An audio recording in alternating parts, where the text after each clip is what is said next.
So good morning guys. तो चलिए start करते हैं आज की यानी कि 26 सितंबर के इंपॉर्टेंट करंट अफेयर्स को। देखिए पहला प्रश्न क्या है, अभी हाल ही में किसे बिजनेस एक्सीलेंस अवार्ड से सम्मानित किया गया? तो आंसर होगा कपिल पठारे को। तो हमारे जो महाराष्ट्र के गवर्नर है कौन, भगत सिंह कोश्यारी, अभी उन्होंने कपिल पठारे को business excellence and national achievers award से सम्मानित किया है।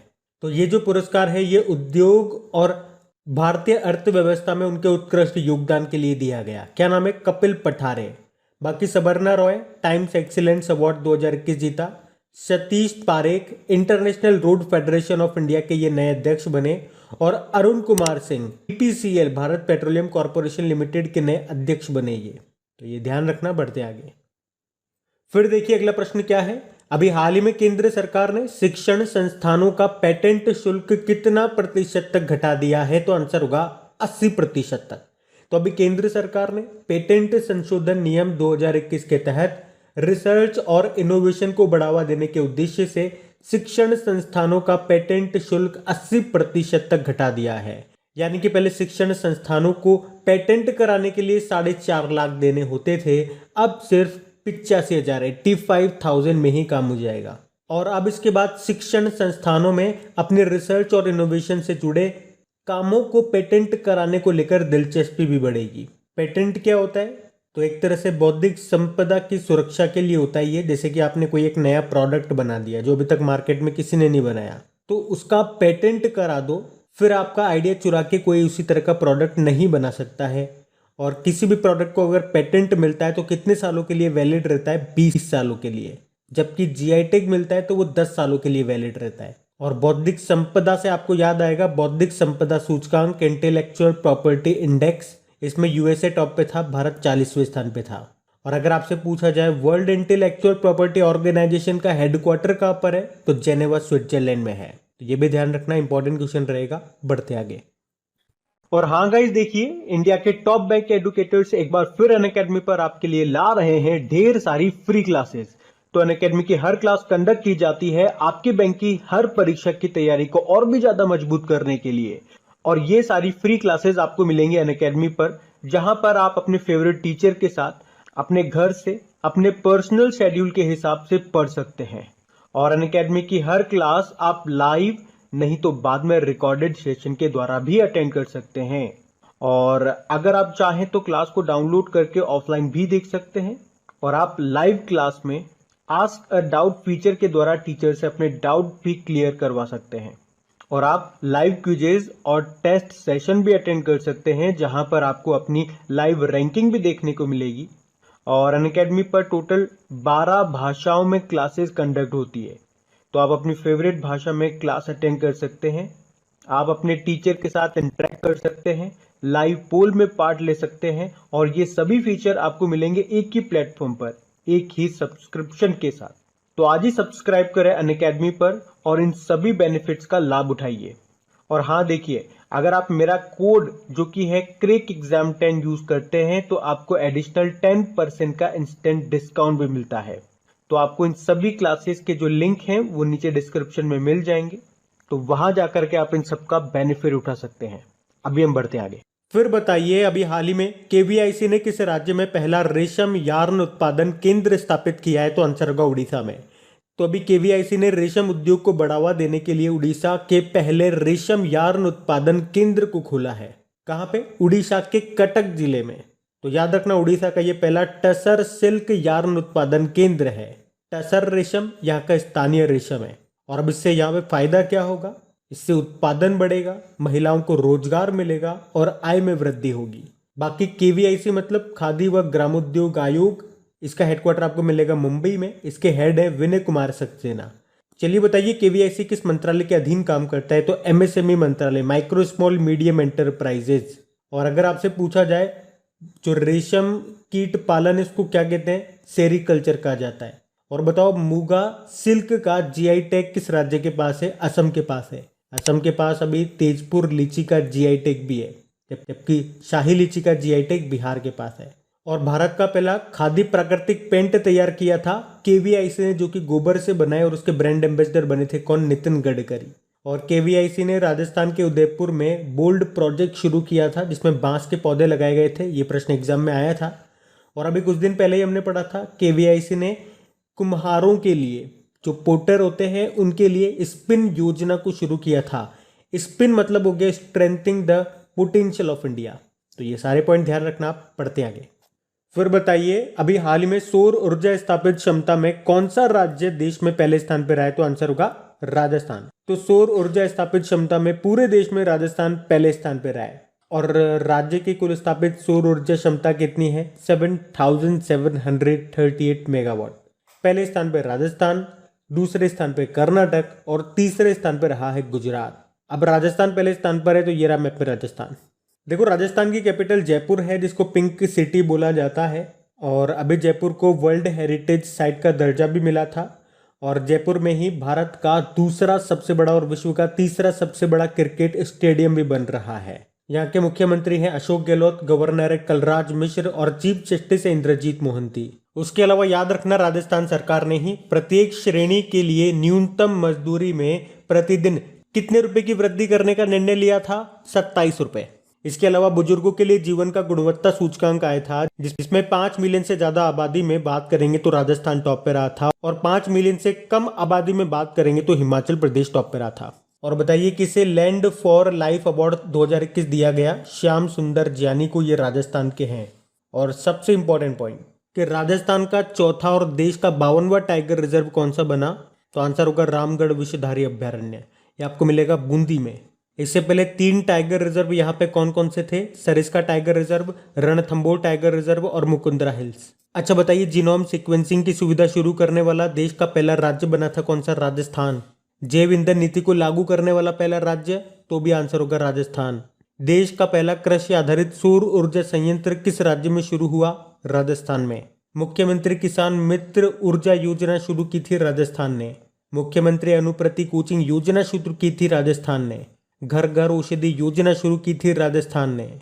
चिरंजीवी योजना शुरू की थी राजस्थान ने। और इस साल भारत और अमेरिका के बीच में जो एक एक्सरसाइज हुआ था, युद्ध अभ्यास, वो राजस्थान में हुआ था। और राजस्थान के जोधपुर में ही फ्रांस के साथ हमने एक एक्सरसाइज किया था डेजर्ट नाइट नाम से। तो राजस्थान से सारे पॉइंट ध्यान रखना, बढ़ते हैं आगे। फिर अगला प्रश्न बुक का है, अभी हाल ही में the long game how the Chinese negotiate with India नाम की बुक किसने लिखी? तो आंसर होगा विजय गोखले ने। तो भारत के पूर्व विदेश सचिव हैं ये विजय गोखले, जिन्होंने अभी अपनी नई बुक लिखी है जिसका नाम क्या है? The long game how the Chinese negotiate with India. और इनकी पहली बुक इसी महीने के स्टार्टिंग में आई थी, जिसका नाम क्या है? Tiananmen square the making of a protest. बाकी Jhumpa Lahiri translating myself and others नाम की बुक लिखी। Kunal Basu in an ideal world नाम की बुक लिखी। और Kaushik Basu policy maker journal from New Delhi to Washington DC नाम की बुक लिखी। एक और बसु आपको याद रखने हैं, तरुण बसु, इन्होंने भी बुक लिखी है, Kamala Harris and the rise of Indians Americans. तो ये ध्यान रखना, बढ़ते आगे। फिर बताइए, अभी हाल ही में किसे ग्लोबल हेल्थ फाइनेंसिंग के लिए WHO का राजदूत नियुक्त किया गया? तो आंसर होगा गॉर्डन ब्राउन को।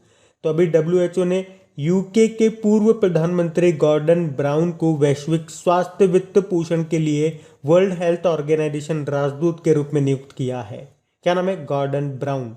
बाकी अलेजांद्रो प्रीतो की बात करेंगे, फोटोग्राफर ऑफ द ईयर 2021 चुना गया था। अब्दुल्ला शाहिद आप जानते हो मालदीव के विदेश मंत्री हैं। अभी यूनाइटेड नेशन जनरल असेंबली के 76वें सेशन का अध्यक्ष इनको बनाया गया। और दीपक दास अभी लेखा महानियंत्रक CGA controller general of accounts ये बने थे। जबकि हमारे CAG controller and auditor general कौन है? गिरीश चंद्र मुर्मू है 14 नंबर के। देखो, वर्ल्ड हेल्थ ऑर्गेनाइजेशन, तो बताओ WHO की स्थापना कब होती है? 7 अप्रैल 1948 को। इसीलिए वर्ल्ड हेल्थ डे मनाते हैं 7 अप्रैल को। इसका हेडक्वार्टर जेनेवा स्विट्जरलैंड में है और इसके डायरेक्टर जनरल है टेड्रोस अधानोम। फिर बताइए, अभी हाल ही में घोषित सुरक्षा गठबंधन AUKUS में कितने देश शामिल हैं? तो आंसर होगा 3। तो अभी सितंबर 2021 के महीने में अमेरिकी राष्ट्रपति जो बाइडेन, ऑस्ट्रेलियाई प्रधानमंत्री स्कॉट मॉरिसन और ब्रिटिश प्रधानमंत्री बोरिस जॉनसन ने संयुक्त रूप से त्रिपक्षीय सुरक्षा गठबंधन जिसका नाम रखा है AUKUS, यानी कि ए से मतलब हो गया ऑस्ट्रेलिया, UK और US, तो इसी को बोला AUKUS। तो इसके गठबंधन की इन्होंने घोषणा की है। और अमेरिका ने त्रिपक्षीय साझेदारी में भारत या जापान को जोड़ने से इनकार किया है। तो इस गठबंधन को हिंद प्रशांत में चीन का मुकाबला करने के प्रयास के रूप में देखा जा रहा है और इसके तहत ऑस्ट्रेलिया को पहली बार परमाणु संचालित पनडुब्बियां भी मिलेंगी। और वैसे आपको याद होगा अभी अमेरिका के प्रेसिडेंट जो बाइडेन इन्होंने 24 सितंबर को क्वाड समिट की मेजबानी भी की है। और क्वाड में कौन कौन से देश हैं? भारत, यूएसए, जापान और ऑस्ट्रेलिया। वैसे अमेरिका ने कहा था कि वो एक और क्वाड गठबंधन बनाएगा जिसमें कौन कौन से देश होंगे? पाकिस्तान, अफगानिस्तान, उज्बेकिस्तान और यूएसए। बढ़ते आगे। अच्छा, फिर बताइए 2021 में पुरुष हॉकी जूनियर विश्व कप की मेजबानी कौन सा राज्य करेगा? तो आंसर होगा उड़ीसा। तो 24 नवंबर से लेकर 5 दिसंबर 2021 तक उड़ीसा के कलिंगा स्टेडियम में होंगे ये पुरुष हॉकी जूनियर विश्व कप। कहाँ पे? उड़ीसा के कलिंगा स्टेडियम में। इसी तरह से आपको याद होगा 2023 में जो मेंस हॉकी वर्ल्ड कप होंगे वो भी उड़ीसा में होंगे, उड़ीसा के राउरकेला और भुवनेश्वर में। और देश का सबसे बड़ा हॉकी स्टेडियम कहाँ पे बन रहा है? राउरकेला में बन रहा है, जिसका नाम बिरसा मुंडा के नाम पे रखा गया है। जैसे अभी आपको याद होगा टोक्यो ओलंपिक 2020 में भारतीय पुरुष हॉकी टीम ने कौन सा मेडल जीता था? ब्रोंज मेडल जीता था। किसको हराकर? जर्मनी को हरा करके। और पिछले साल 2020 में रानी रामपाल जो कि भारतीय महिला हॉकी टीम की कप्तान है, हॉकी की पहली महिला खिलाड़ी बनी थी राजीव गांधी खेल रत्न पुरस्कार प्राप्त करने वाली। और अभी पंजाब के मोहाली में जो हॉकी स्टेडियम है उसका नाम बलबीर सिंह सीनियर के नाम पे रखा गया है। और पंजाब के मोहाली में जो हॉकी स्टेडियम है उसका नाम बलबीर सिंह सीनियर के नाम पे रखा गया है। अब देखियो बात तो यहाँ पे उड़ीसा की है, तो ये रहा मैप में उड़ीसा। इसकी कैपिटल क्या है? भुवनेश्वर है। यहीं पे खेलो इंडिया यूनिवर्सिटी गेम्स का पहला संस्करण हुआ था। दूसरा संस्करण अभी ये कहाँ पे होगा? कर्नाटक में होगा। और देखो भुवनेश्वर से आपको पता है भारत की पहली चेस अकेडमी बनेगी भुवनेश्वर में। भारत के पहले विश्व कौशल केंद्र वर्ल्ड स्किल सेंटर का उद्घाटन किया गया भुवनेश्वर में। भुवनेश्वर में कोविड योद्धा स्मारक बनाए जाएंगे। एम्स भुवनेश्वर ने लगातार तीसरी बार कायाकल्प पुरस्कार जीता था। और भुवनेश्वर में ही देश का पहला फायर पार्क का उद्घाटन किया गया। यहाँ के मुख्यमंत्री कौन है? नवीन पटनायक हैं। गवर्नर कौन है? गणेशी लाल है। अभी उड़ीसा सरकार ने ही ड्राई राशन योजना शुरू की थी। और centre for science and environment के पारदर्शिता सूचकांक में उड़ीसा प्रदूषण नियंत्रण बोर्ड ये पहले स्थान पर रहा था। और उड़ीसा की है सुष्मिता लेंका, जिनको एशिया पर्यावरण परिवर्तन पुरस्कार मिला था पेंगोलिन के संरक्षण के लिए। यहीं पे रजा पर्व, धारू जात्रा महोत्सव और नुआखाई महोत्सव मनाया जाता है। उसके अलावा स्मार्ट हेल्थ कार्ड प्रदान करने वाला पहला राज्य बना था उड़ीसा। उसके अलावा कोविड-19 के खिलाफ 100% टीकाकरण करने वाला पहला भारतीय शहर बना था भुवनेश्वर। उसके अलावा उड़ीसा सरकार ने मनोज दास को अंतर्राष्ट्रीय साहित्य पुरस्कार प्रदान करने का निर्णय लिया था। यहीं पे गोप बंधु संपदिका स्वास्थ्य बीमा योजना भी शुरू हुई थी। और ये जो आप देख रहे हो ये चिल्का लेक है, एशिया की सबसे बड़ी खारे पानी की झील है ये। और भारत की पहली रामसर साइट का दर्जा इसी को मिला था 1981 में। इसी में नलबाना पक्षी अभ्यारण्य मिलेगा। और यहाँ पे कौन सी डॉल्फिन पाई जाती है? इरावदी डॉल्फिन मिलती है। बाकी ये प्रश्न एग्जाम में पूछे गए थे। ब्लैक पगोडा टेम्पल किसे कहते हैं? कोणार्क सूर्य मंदिर को। 10 रुपए के नोट पे इसी का चित्र अंकित है। लॉन्गेस्ट डैम ऑफ इंडिया कौन सा है? हीराकुड डैम है, महानदी पर है। बाराबत्ती स्टेडियम मिलेगा आपको कटक उड़ीसा में। और जनजातीय हॉस्टल्स के लिए आईएसओ सर्टिफिकेट पाने वाला पहला राज्य बना था उड़ीसा। यहीं पे आपको Satkosia tiger reserve, Similipal tiger reserve और भितरकनिका नेशनल पार्क मिलेगा। तो ये ध्यान रखना। बढ़ते हैं। अच्छा, फिर बताइए अभी हाल ही में चर्चा में रहा फास्टर सिस्टम का संबंध किससे है? तो आंसर होगा सर्वोच्च न्यायालय सुप्रीम कोर्ट से। एक्चुअल में अभी सुप्रीम कोर्ट ने अपने जो भी आदेश होते हैं उन्हें इलेक्ट्रॉनिक मीडियम से तेजी से पहुंचाने के लिए ये फास्टर सिस्टम को लॉन्च किया है। यहाँ पे फास्टर की फुल फॉर्म क्या होगी? Fast and secured transfer electronic records. तो ये आपको ध्यान रखना है। वैसे आपको याद होगा सुप्रीम कोर्ट ने अभी सुपेश पोर्टल को अभी लॉन्च किया था और ये प्रश्न अभी यूपीपीईटी के एग्जाम में आया था। और अभी आपको याद होगा सुप्रीम कोर्ट में कितनी महिला न्यायाधीशों को नियुक्त किया गया था? एक साथ 3 को। कौन कौन है वो? हिमा कोहली है, बेला त्रिवेदी है और बी नागरत्ना है। और इनका नागरत्ना का नाम भी याद रखना है क्योंकि ये भविष्य में भारत की पहली महिला चीफ जस्टिस बनेंगी। उसके अलावा अगर आपसे पूछा जाए कि यूट्यूब पर कार्यवाही प्रसारित करने वाला भारत का पहला हाईकोर्ट कौन सा बना था? गुजरात हाईकोर्ट। भारत की पहली ई लोक अदालत शुरू हुई थी छत्तीसगढ़ में। और सुप्रीम कोर्ट का उल्लेख संविधान के किस अनुच्छेद में मिलेगा? अनुच्छेद 124 से लेके 147 तक भाग 5 में। और वैसे वर्तमान में हमारे चीफ जस्टिस ऑफ इंडिया कौन है? एनवी रमन्ना है 48 नंबर के, तो ये भी ध्यान रखना। बढ़ते आगे।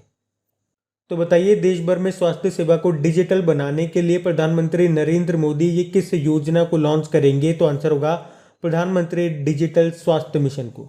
तो प्रधानमंत्री डिजिटल स्वास्थ्य मिशन का उद्देश्य क्या है? देश भर में स्वास्थ्य सेवा को डिजिटल बनाना, जिससे एक देशव्यापी डिजिटल स्वास्थ्य पारिस्थितिकी तंत्र तैयार किया जा सके, जो मरीजों को अपने स्वास्थ्य कार्ड को डॉक्टरों और पसंद की स्वास्थ्य सुविधाओं के साथ शेयर करने, उन्हें एक्सेस करने और सहमति देने में सक्षम बनाएगा। तो इस प्रधानमंत्री डिजिटल हेल्थ मिशन को प्रधानमंत्री नरेंद्र मोदी ये 27 सितंबर को लॉन्च करेंगे और इसमें एक यूनिक डिजिटल हेल्थ आईडी दिया जाएगा, जिसमें उस व्यक्ति का सारा हेल्थ रिकॉर्ड होगा। तो यह है प्रधानमंत्री डिजिटल स्वास्थ्य मिशन। बढ़ते आगे। फिर बताइए, अभी हाल ही में विश्व फार्मासिस्ट दिवस कब मनाया गया? तो आंसर होगा 25 सितंबर को। तो वर्ल्ड फार्मासिस्ट डे ये हर साल 25 सितंबर को मनाया जाता है। तो स्वास्थ्य में सुधार में फार्मासिस्ट की भूमिका के बारे में जागरूकता पैदा करने के लिए ये दिन मनाया जाता है। इस बार की थीम क्या है? फार्मेसी हमेशा आपके स्वास्थ्य के लिए भरोसेमंद, यानी कि always trusted for your health. अच्छा, इसके अलावा मैं आपको बताऊं कि भारत में पंडित दीनदयाल उपाध्याय की जयंती को चिन्हित करने के लिए हर साल 25 सितंबर को अंत्योदय दिवस के रूप में मनाया जाता है। अंत्योदय का मतलब होता है गरीब से गरीब व्यक्ति का उत्थान करना, अंतिम व्यक्ति का उत्थान करना। तो ये भी ध्यान रखना। पढ़ते आगे। अच्छा, फिर देखिए अगला प्रश्न क्या है कि अभी हाल ही में सीबीएसई और एनसीईआरटी पाठ्यक्रम में बदलाव के लिए गठित 12 सदस्यीय समिति के अध्यक्ष कौन है? तो आंसर होगा के कस्तूरीरंगन, यानी कि कृष्ण स्वामी कस्तूरीरंगन। तो अभी नई राष्ट्रीय शिक्षा नीति के अनुरूप नेशनल कैरिकुलम फ्रेमवर्क के विकास के लिए शिक्षा मंत्रालय ने इसरो के पूर्व प्रमुख और वरिष्ठ वैज्ञानिक के कस्तूरीरंगन की अध्यक्षता में 12 सदस्यीय समिति का गठन किया है। तो ये जो समिति है ये क्या करेगी? स्कूल से लेकर उच्च शिक्षा तक के सिलेबस की नई रूपरेखा तैयार करेगी। इसी तरह से आपको याद होगा नरसिम्हन समिति के बारे में, इसका संबंध है बैंकिंग सुधार से। माधव गॉडगिल समिति पश्चिमी घाट के संरक्षण से इसका संबंध है। शिवरमन समिति नाबार्ड की स्थापना इसी समिति की सिफारिश पे हुई थी। कब? 12 जुलाई 1982 में। तो अब बात करेंगे कल की वीडियो में पूछे गए प्रश्न के उत्तर की। तो कल के वीडियो में आपसे पूछा था कि असम में चाय उत्पादन को बढ़ावा देने के लिए किस जिले में चाय पार्क स्थापित किया जाएगा? तो आंसर होगा असम के कामरूप जिले में। आप सभी ने प्रश्न का बिल्कुल सही उत्तर दिया है और सेशन अच्छा लगा हो तो प्लीज़ इसे अपने दोस्तों के साथ में, जो भी आपका स्टडी ग्रुप हो गया ना, वहाँ पे इस वीडियो के लिंक को प्लीज़ एक बार शेयर ज़रूर कर दिया कीजिए। और इसके अलावा मैं उन स्टूडेंट को बता दूं जो इसे पहली बार देख रहे हैं, इसके अलावा मैं डेली करंट अफेयर्स के रिवीजन के लिए एक ऑडियो भी तैयार कर रहा हूँ। उस ऑडियो को आप ज़रूर सुना करें। तो उस ऑडियो का लिंक आपको नीचे डिस्क्रिप्शन में मिल जाएगा, ऑडियो रिवीजन के नाम से। जैसे ही उस लिंक पे आप क्लिक करेंगे मेरी ऑडियो प्रोफाइल खुल जाएगी। वहाँ पे आप मुझे फॉलो करके बेल आइकन पे क्लिक कर लीजिएगा, ताकि जब भी इस तरह के इंपॉर्टेंट ऑडियोज अपलोड हो उनका नोटिफिकेशन आपको मिल सके। Thank you guys.